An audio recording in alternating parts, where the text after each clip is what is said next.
మిగతా అప్డేట్స్ చూద్దాం. ఏపీలో ఎన్నికల రోజు ఆ తర్వాత జరిగిన హింసపై దర్యాప్తు చేస్తున్న సిట్ బృందం పలు అనుమానాలను వ్యక్తం చేస్తుంది.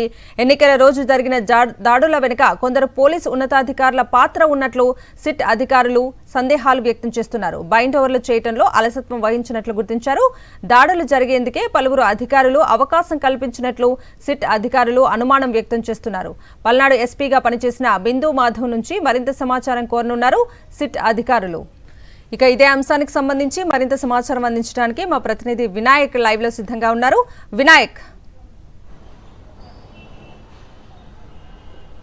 కవిత, సిట్ బృందం పూర్తి స్థాయిలో దర్యాప్తును ముమ్మరం చేసిందని చెప్పుకోవచ్చు. ఇప్పటికే డీజీపీ తోటి సమావేశమైన వినతి ప్రజలు నిన్నటి సమావేశాలు, అదేవిధంగా నిన్న క్షేత్రస్థాయిలో పర్యటించిన వివరాలను ఆయన ప్రాథమికంగా చర్చించారు. ఈ నేపథ్యంలో ఈ రోజు మరోమారు పల్నాడు జిల్లా, అదేవిధంగా అనంతపురం జిల్లాతో పాటు తిరుపతి జిల్లాలో కూడా సిట్ బృందాలు పర్యటిస్తున్నాయి. ఈ నేపథ్యంలో ఎన్నికల తర్వాత జరిగిన హింసాత్మక ఘటన మీద సిట్ దర్యాప్తు బృందంలో అనేక కీలక విషయాలు బయటపడుతున్నట్టు తెలుస్తుంది.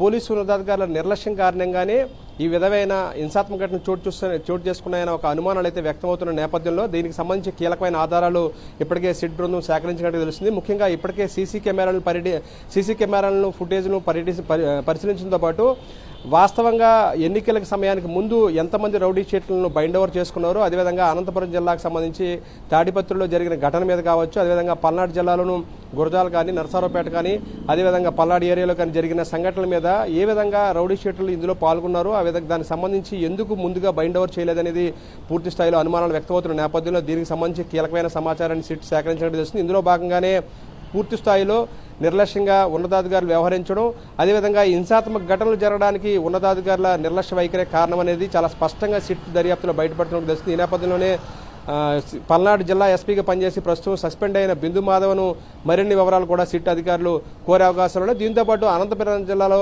ఎస్పీగా పనిచేసి సస్పెండ్ అయిన అమిత్ బర్దార్ను కూడా సిట్ బృందం పరిశీలించే అవకాశాలు కనిపిస్తున్నాయి. దీనికి సంబంధించి ఇద్దరు అధికారులు కూడా సస్పెండ్ చేస్తూ ఇద్దరు కూడా జిల్లాను విడిచి వెళ్లకూడదు, అదేవిధంగా డిపార్ట్మెంటల్ ఎంక్వైరీ కూడా చేయాలంటూ కూడా ఇప్పటికే ఎన్నికల కమిషన్ ఆదేశించిన నేపథ్యంలో ఆ దిశగా కూడా ఇక్కడ ఎన్నికల కమిషన్ ఆదేశాల మేరకు ఇప్పటికే పోలీస్ శాఖ ఉన్నతాధికారులు దీనికి సంబంధించి కూడా డిపార్ట్మెంటల్ ఎంక్వైరీ కూడా ప్రారంభించారు. నేపథ్యంలో ఈ రోజు పూర్తి స్థాయిలో అంటే నిన్న ఈ రోజు కూడా ఏ విధంగా హింసాత్మక ఘటనలు చోటు చేసుకున్నాయి తిరుపతి జిల్లాలో కానీ, అదేవిధంగా పల్నాడు జిల్లాలో కానీ, అదేవిధంగా మనం చూస్తే అనంతపురం జిల్లాలో కానీ ఏ విధమైన హింసాత్మక ఘటనలకు కారణాలు ఏంటనే దాని మీద పూర్తి స్థాయిలో ఒక ప్రాథమిక నివేదికనైతే రేపు సిట్ బృందం ఎన్నికల కమిషన్కు సమర్పించబోతున్నట్టు తెలుస్తుంది. రేపు ప్రాథమిక దర్యాప్తుతో పాటు మరిన్ని రోజులతో లోతుగా విచారించడానికి మరికొన్ని రోజుల పాటు సమయం కావాలని కూడా కోరే అవకాశాలు కనిపిస్తున్నాయి. దీంట్లో ముఖ్యంగా మనం చూస్తే కనుక అనంతపురం జిల్లా తాడిపత్రిలో తెలుగుదేశం పార్టీ నేతలు ఏ విధంగా పూర్తి స్థాయిలో రెచ్చిపోయి వ్యవహరించారు, అదేవిధంగా పోలీస్ శాఖలో కీలకంగా ఎస్పీ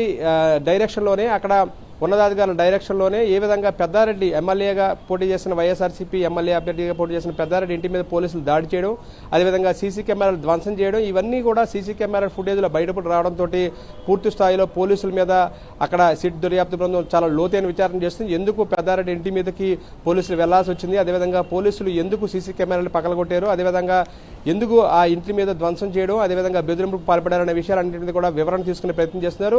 పూర్తి స్థాయిలో తాడిపత్రి, అదేవిధంగా పల్నాడు జిల్లాలో ప్రస్తుతం అయితే సిట్ దర్యాప్తు బృందం పర్యటిస్తుంది. మరోవైపున చంద్రగిరి నియోజకవర్గంలో జరిగిన హింసాత్మక ఘటనల మీద కూడా సిట్ దర్యాప్తు బృందం చాలా లోతుగా విచారిస్తున్నట్టు తెలుస్తుంది. మొత్తం వివరాలన్నింటినీ కూడా సాయంత్రంలోగా డీజీపీకి ప్రాథమిక నివేదిక అందించడంతో పాటు ఎన్నికల కమిషన్ కూడా ప్రాథమిక నివేదిక రేపటిలోగా అందించే ప్రయత్నాలు అయితే సిట్ దర్యాప్తు బృందం చేస్తున్నట్టుగా మనకు తెలుస్తుంది. Kavitha. Right Vinayak, thank you.